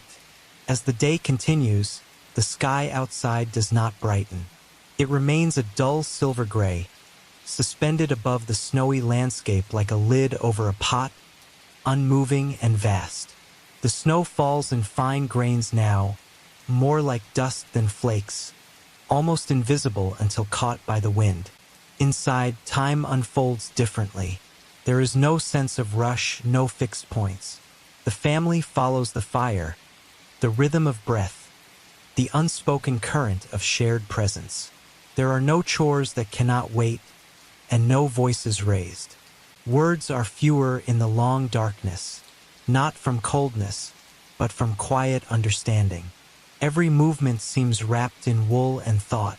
The farmer spends the late morning checking the bindings of their winter boots, each one wrapped in leather, tied with precision. He sets them by the fire to dry, inspects the soles, and replaces a worn strap. These tasks are not urgent, but they are grounding. Each small repair says, "We are still here. We are still ready." His wife folds the extra blankets, checking for wear in the seams, pausing now and then to warm her hands near the flame. Her fingers are red and dry from the cold, but sure in their movements. She does not rush. Nothing in the longhouse moves quickly today. The children shift from one quiet task to another. The eldest son, still not quite a man, takes down a piece of soft wood and resumes carving. A small bird, delicate and round, its wings tucked tight to its sides. His blade is sharp, his hand steady. He is learning not just how to shape wood, but how to sit in silence without becoming restless. The girl, a little younger, braids a long cord of wool for binding herbs or securing bundles in the storage loft. She sings under her breath, a melody without words, known only through repetition.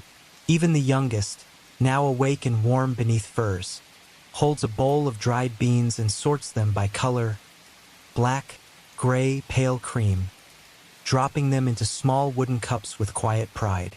Through the day, the fire is never left alone. Someone always feeds it, watches it, listens to it. The fire is not simply heat. It is the rhythm keeper, the heart of the house. It tells time without numbers, marking the hours with the rising and falling of flame. It boils the stew, warms the stones for bed, dries the wool, and casts the shadows that dance along the walls in long, soft patterns. The family sits around it like planets around a sun, not too close, not too far, each drawn to it for different reasons, each held by its light. Midday comes and goes without fanfare. A pot of root stew is served with flatbread and a sliver of dried meat. It is enough. It is always enough. The family eats together, not talking much, but not in silence either. There is warmth in the chewing, in the sharing, in the passing of the salt. When the meal ends, bowls are washed with warm water from the pot and dried on cloths near the door. Steam rises in the cold air as the door briefly opens to pour out water. The world outside is unchanged, still pale, still quiet, still asleep. The wind has picked up slightly, scattering snow along the path like powdered bone. The shutters are closed again, and the house sighs as it holds its warmth. As the afternoon deepens, the family draws closer to the fire again. The father repairs the handle of a shovel that will be needed to clear snow from the goat path in the coming weeks. His hands move slowly, sanding the wood, readying the bindings. His daughter braids her own hair now, hands mirroring the wool she twisted earlier. Her brother watches the fire, his carving finished, now held in his lap like something fragile. The youngest sleeps once more, lulled by the quiet and the heat and the deep, protective hum of home. Outside, the wind whispers at the edges of the longhouse. Inside, they remain still warm, prepared. Evening arrives without drama. The light outside fades from gray to charcoal, then finally into true black, as if the sky itself has exhaled and gone still.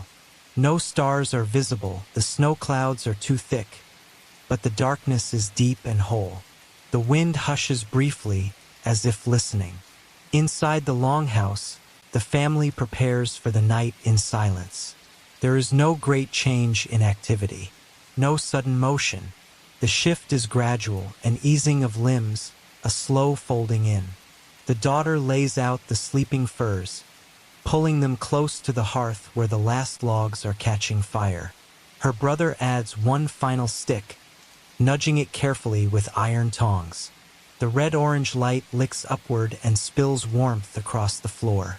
The mother places a small bundle of dried herbs on a flat stone near the flame, sage and juniper, tied with a single strand of flax. As the heat rises, the scent begins to release. Smoky, clean, ancient.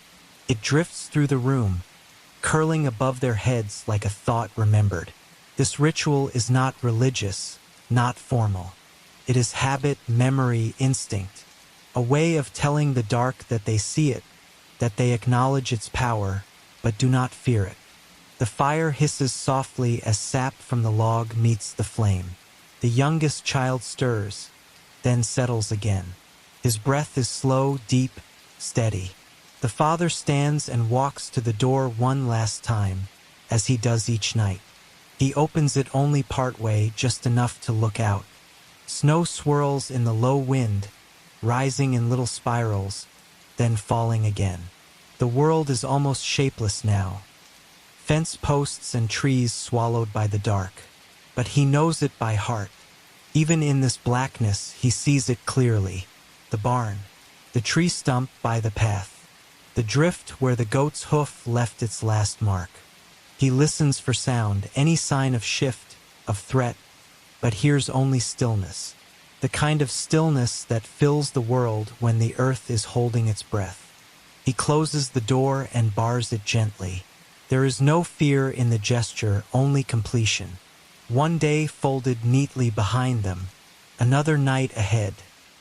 He joins the others by the hearth, sitting on the same low stool he's used since his youth. His wife offers him a small cup of hot water steeped with pine and a pinch of dried raspberry leaf. He takes it with both hands, drinks slowly, and sets it beside the fire. No one speaks. Words would be too much now. The quiet is not emptiness, it is fullness too full for speech. It is warmth. It is presence. It is knowing everyone is here, and everything that must be done has been done. They begin to lie down, one by one, into the shared nest of wool and fur. The children curl into each other, their breaths merging with the pulse of the fire. The mother rests with her hand near the sleeping child's foot, her fingers brushing it gently in time with his breathing. The father reclines last, stretching his legs toward the hearth and pulling the thickest fur over his chest. He feels the deep weight of winter not as a burden, but as a blanket. Heavy, yes, but comforting, like stone walls that do not yield, like silence that listens back.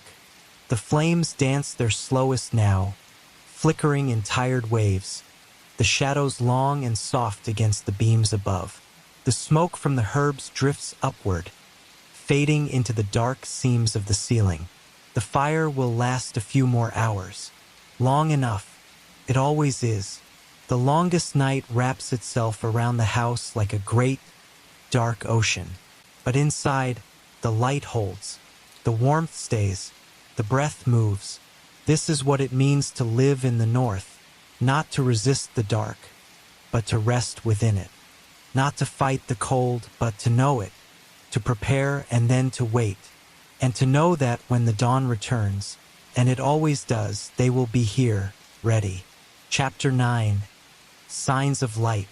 It happens slowly, so slowly that no one in the house marks the exact moment. But one morning, when the farmer opens the door to check the snowdrifts, he notices something different. The sky is no longer black. It is dark, yes, but with a soft edge. A pale shimmer presses faintly against the horizon, like breath on frozen glass. He squints at it, uncertain at first, then realizes what it means. The light is returning. Not strongly, not quickly, but steadily. The long night has passed its peak. From now on, day by day, minute by minute, the sun will climb a little higher. And that is enough to shift something deep inside him. A quiet stirring, like the first movement beneath thawing earth. He says nothing at first. Not because it isn't important, but because it is. Too important for words. Instead, he goes about the morning as usual. Feeding the goats, checking the well, brushing snow from the woodpile. But the air feels different, less heavy. The cold still bites, but it no longer presses down as before. Even the snow has changed. It sparkles now in the morning light, catching that faint touch of sun and flinging it in 1,000 tiny reflections. The farmer pauses, standing in the yard, and breathes deeply. His exhale swirls in front of him, mixing with the sun's first light like smoke curling into gold. Inside, the family notices the shift in other ways. The fire feels less desperate, its heat now something to enjoy, not cling to. The steam from the pot rises faster, brighter in the new morning rays. The mother hums a different tune, one she hasn't sung since late autumn. a song of sap and soil, of water returning to the ground. The children sit nearer to the door, watching the snow through narrow gaps in the shutters. Even the youngest seems to move more eagerly, hands reaching toward the light as it creeps across the floor. These are not grand changes, but they are felt deeply, like the stirring of seeds beneath still frozen soil. Later that day, the farmer and his son walk out beyond the shed to check the old path through the trees. Snow still lies thick on the ground, untouched except for the narrow trail made by deer hooves and the soft indent of fox tracks. But through the trees, patches of light strike the snow in long, low angles. Not strong enough to warm, but strong enough to see. The boy points to the place where the path curves. "It's brighter," he says simply. The father nods. There is no need for more. They walk a little farther, just to feel the sun on their faces, even through the cold air. The wind brushes past them, no longer biting, just brisk. That evening, the fire still burns, but its presence feels different, less central. The room is lit more softly by the remaining glow of the sunset, stretching through the tiny cracks in the wall. Shadows fall at new angles now. Shapes in the house move differently. The mother sets out one less blanket. The children complain a little less about cold hands. The stew is still hot and simple, but now it is served with a small portion of the last stored honey. Just a taste, a reminder of sweetness. As they eat, there is a gentler sound in their voices. They speak more easily, not urgently, but openly. The weight of winter is still there, but it has begun to shift, to lighten. As night settles in, the stars shine a little more faintly, washed out slightly by the earlier, braver presence of the sun. The wind outside softens, and the roof creaks less in protest. The farmer sits near the hearth, sharpening a wooden handle for a hoe that won't touch the earth for weeks, perhaps longer. Still, his hands move with quiet purpose. Beside him, his son traces the shape of a budding branch into a piece of wood, an image he hasn't seen yet this season, but one he knows is coming. The daughter pulls out a basket of saved seeds, running her fingers through them slowly, as if reminding herself they are real. And the youngest sleeps more lightly than before, turning now and then toward the light. The next morning, the sun crests the horizon a few heartbeats earlier. It's a subtle change, almost unnoticeable, but the farmer sees it in the angle of the shadows on the longhouse floor, in the brief glint of gold on the rim of a wooden bowl. The snow outside glows in long ribbons of color, pale peach, soft blue, and the faintest green, colors he has not seen in weeks. He squints toward the light and lets it warm the bridge of his nose, even if just for a moment. It is not heat, not yet, but it is promise. He stands longer by the door now, drawn to the pale shimmer beyond the yard. He doesn't move toward it. There's no need to chase it. It's coming to them. Inside, the rhythm of the home remains mostly unchanged. Wood is still added to the fire. Stew is still stirred, blankets still laid, but beneath it all, something has shifted. The children, too, feel it. The boy begins carving a new figure. Not a bear or a fox, but a flower. His knife glides more surely than it did in the early winter, his posture more confident. His sister has pulled out the loom again, this time choosing threads of green and golden brown rather than grays and earth tones. The youngest insists on sitting closer to the window slits, trying to spot birds, convinced one must return soon. Their mother only smiles and hands him a piece of dried apple to keep him still. That afternoon, the father and son return to the tree line, this time carrying a wooden sled between them. It creaks across the snow like an old voice, light but certain. They collect fallen branches, some for fire, others to be shaved down for tools or pegs. As they work, they speak a little more than usual. Not stories, not instruction, just thoughts shared in fragments. A dream from the night before, a remembered tune, a question about the stars. It is not the light itself that opens them. It is what the light stirs. Memory begins to stretch. Imagination loosens its limbs. They laugh once, at something neither of them repeats. Feels easy, sudden welcome. The snow is still thick, still deep, but it no longer feels endless. Its surface has softened just slightly, and water gathers in tiny droplets on the bark of the trees.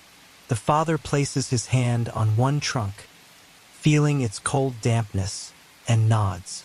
Sap will soon begin to rise. The forest is still asleep, but it's beginning to roll over in its sleep, to dream of spring. They take their time walking back, the sled loaded but not burdensome. The path is known, the journey quiet. No rush. There is time. There is always time. Back home, the house breathes with quiet ease. The door opens more often now. The shutters are lifted a little longer. The fire still burns, but lower, gentler. Near the table, the mother unwraps a bundle of dried herbs not touched since early autumn. She crushes them between her palms and sprinkles them over a cloth by the window. Their scent rises.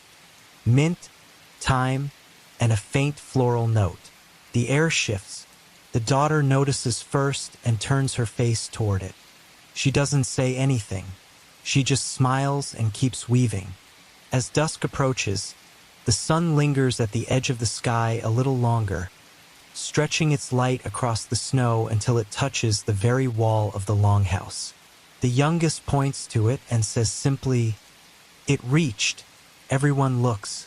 It's true.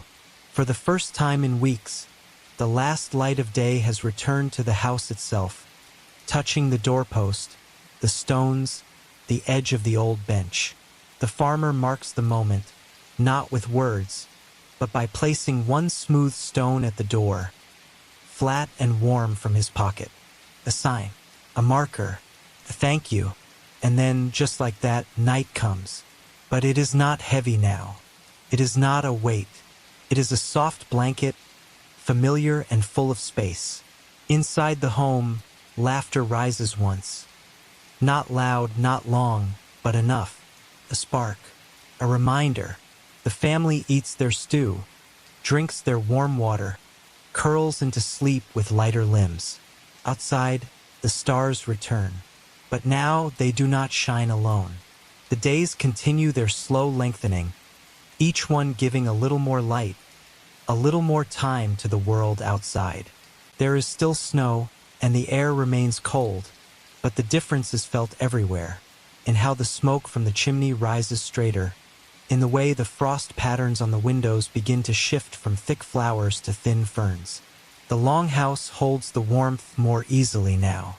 The fire burns more gently in the evenings. Sometimes, when the coals glow low, the farmer does not add more wood, choosing instead to let the darkness settle naturally, not as a threat but as a rest. He begins to think ahead, not in plans but in small mental sketches. A broken fence post that will need mending when the ground thaws. The spot in the field where the turnips did well last year. The low patch near the shed that might flood if the melt comes too quickly. These thoughts are not urgent. They are gentle threads, reminders that life outside will resume its full shape soon. For now, they are kept like seeds in the palm, warm, quiet, and full of potential.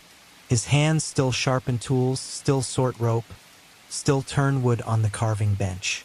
But now each act feels more like readiness than survival. One morning, he finds a small patch of ground near the barn where the snow has thinned to a crust, and beneath it, a patch of brown earth shows through. He crouches beside it for several minutes, not touching, only looking. The soil is still frozen, still dormant, but it is visible. That is enough. The light is reaching the ground again.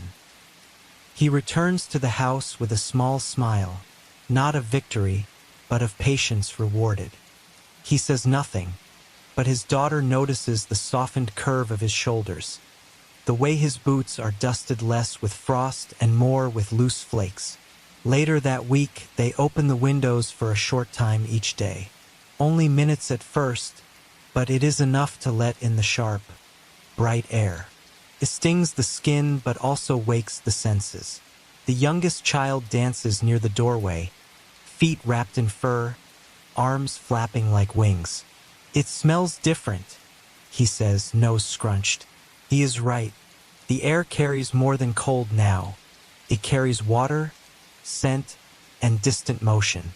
Somewhere beyond the forest, the rivers are beginning to stretch beneath their ice, unseen but certain.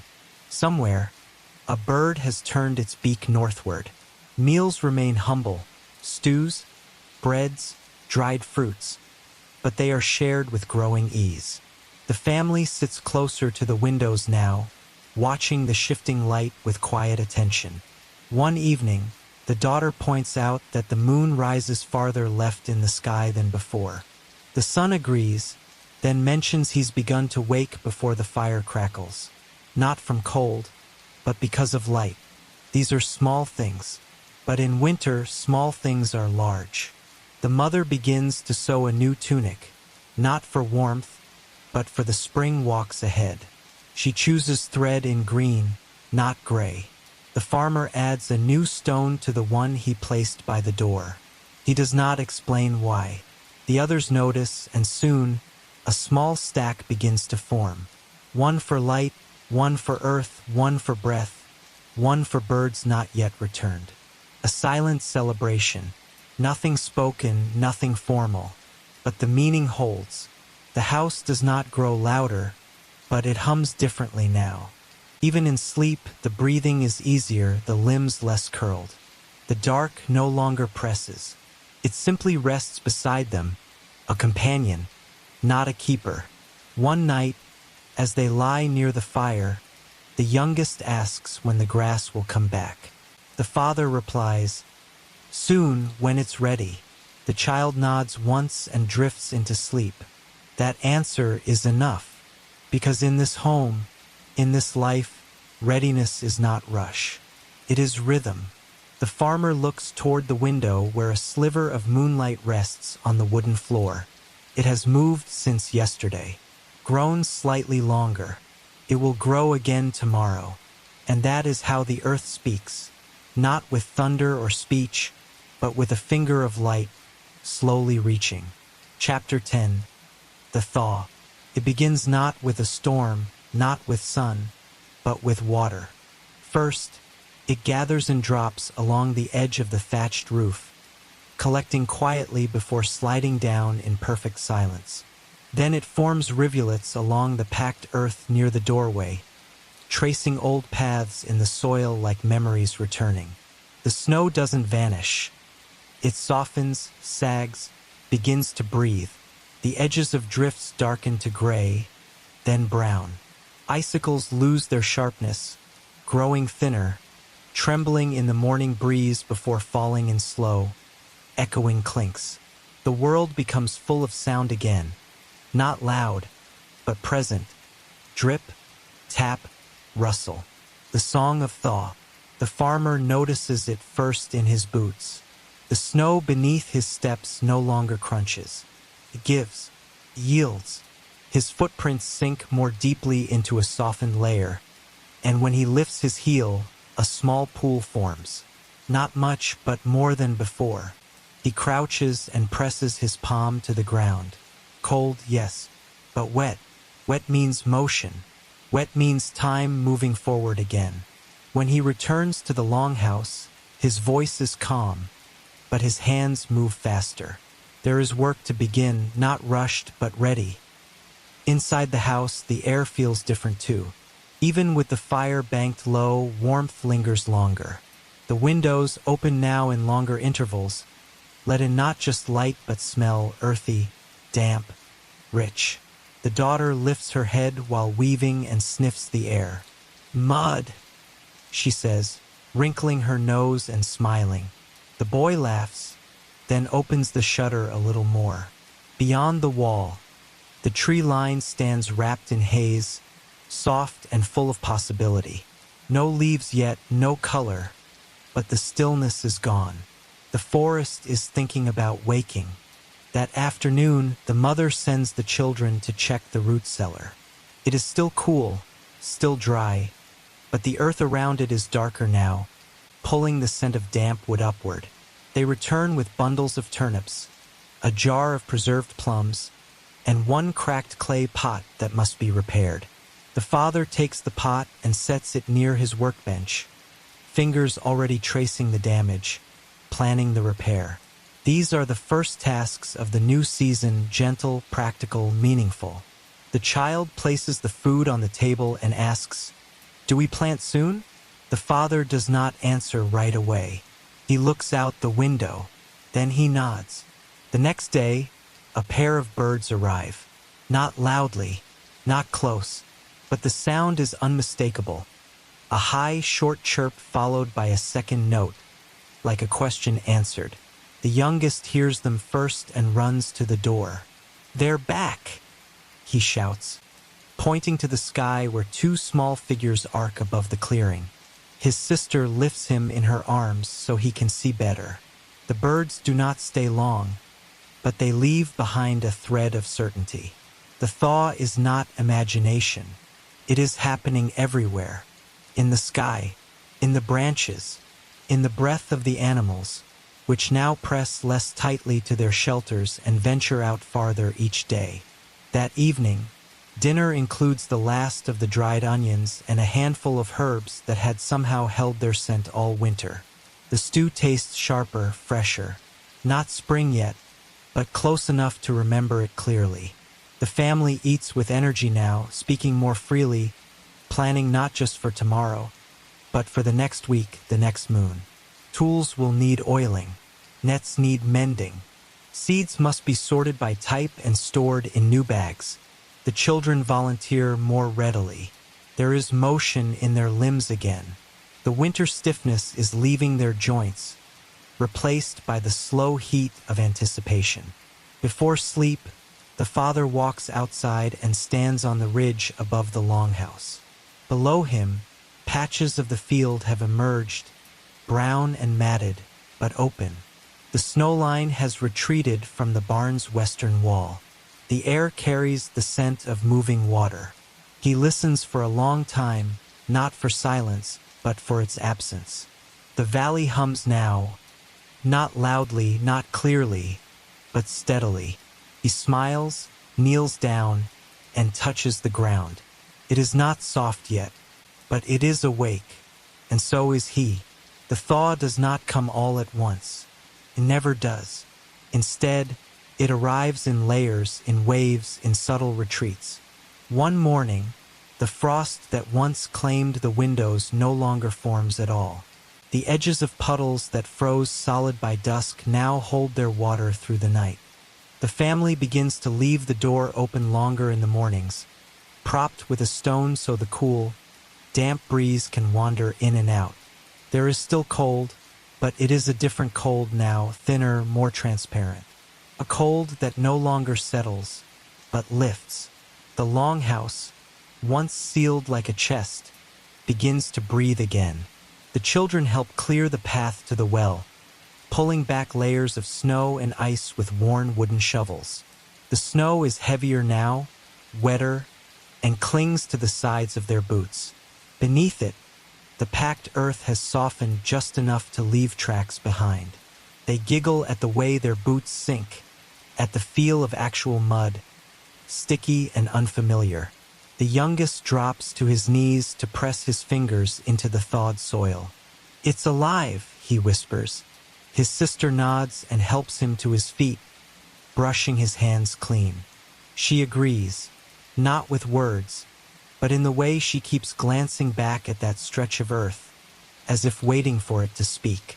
Inside, the mother unwraps the seed bundles and lays them out on the table in careful rows. Each cloth holds a different kind: barley, flax, cabbage, herbs. She touches each with deliberate reverence, as though greeting them after a long absence. Her fingers linger on the smallest bundle, carrot seeds, round and nearly weightless. She speaks their names softly as she works, more for herself than for anyone else. The daughter sits beside her, handing her small bone spoons to divide and sort the piles. They say little, but the air between them is warm with purpose. Each seed is a step forward. The father begins walking the field again, not with tools, but with his eyes. He moves slowly, scanning the land, reading its surface like a familiar story with a new chapter written in soft lines. Where the ground holds too much water, he marks it with a stake. Where last year's crops thrived, he nods. He stoops to remove a fallen branch, adjusts a stone near the path, lifts a patch of old thatch that the wind dragged loose. These are not chores, they are greetings, acts of reconnection. He runs his fingers across the rough bark of a birch tree and smiles as the first droplet of sap emerges from a tiny notch. It beads like a tear, then slips downward, clear as glass. Life is returning. The animals, too, have changed. The goats no longer huddle in corners but move more freely, pawing at the damp straw and sniffing the open air. The chickens grow louder, fussing over places where the snow has thinned, pecking at bits of green beneath the melt. One morning, a new egg is found, small, warm, perfect. The youngest carries it inside as though it were treasure. "It wasn't there yesterday," he says in awe. The mother cups it in her hand, then sets it in a clay dish by the fire. "Then today is a new day," she replies. That evening, as the family sits around the hearth, they speak more freely. There is laughter again. Not forced, not nervous, but natural, light. The daughter tells a story about a dream she had of summer thunder and warm rain. The boy speaks of building a trap near the creek when the ice breaks. Even the youngest contributes, describing a plan to build a fort out of the last snowdrift before it disappears. Their mother listens while spinning thread, her fingers moving with ease. The father carves a new handle for a hoe, pausing occasionally to glance toward the window where dusk settles later and later now. When the fire is low and sleep begins to pull at their limbs, the father steps outside again. The stars above are brighter now, no longer blurred by snow clouds. The air is rich with scent, wet bark, thawed earth, the distant promise of growing things. He hears a new sound, the distant trickle of water running beneath the ice, a stream shaking off its silence. He closes his eyes and breathes it in. It is not yet spring, but it is not winter either. It is something in between, something waking, something ready. As the days stretch forward, the longhouse opens more fully to the world. The shutters no longer creak from disuse. The floor by the door stays damp with snowmelt from passing boots.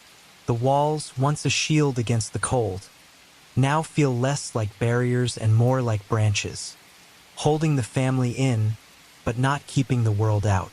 A new kind of stillness fills the space, not the hush of waiting, but the quiet of readiness. The family moves through the house with lighter steps.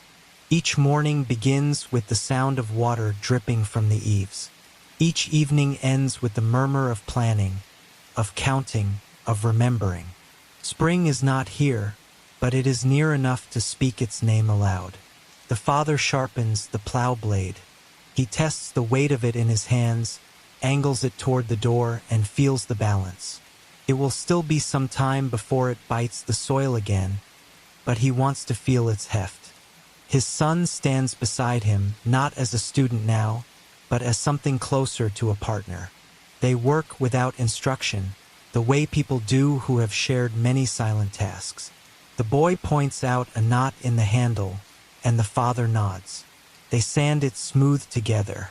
Nearby, the daughter braids twine from fresh-dried grass, binding small bundles of herbs for when the house will need scent and flavor once the world turns green again. The youngest child, who spent much of winter near the hearth, now lingers at the doorway, watching puddles form in the yard. He names each one. "That one is mine," he says, pointing. And that one is yours. He tosses a stone and watches the ripples. It is the first time he has seen water move in months, and it holds his attention like fire once did. His sister joins him, handing him small sticks to float. They build a boat from bark and push it into the meltwater.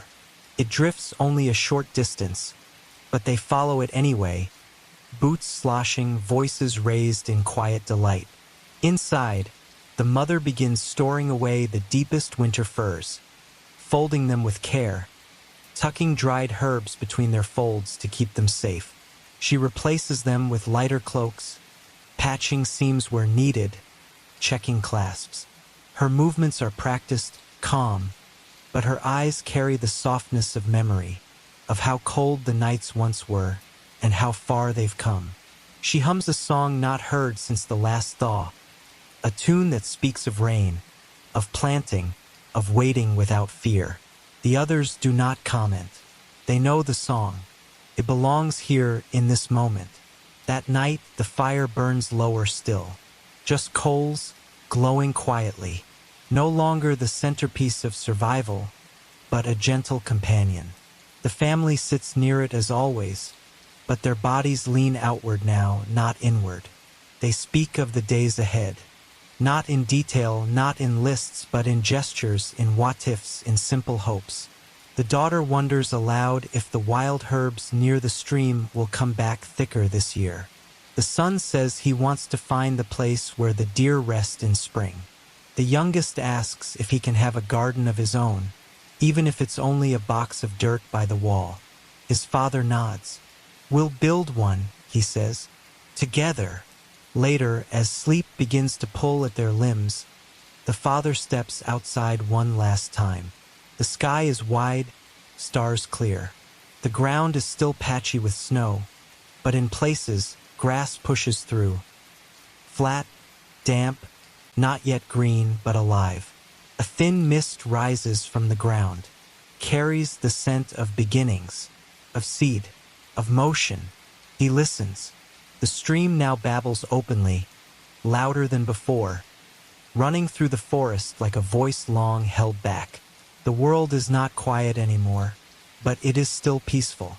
He kneels, places his hand on the soil, not as a test, not as a question, just a touch.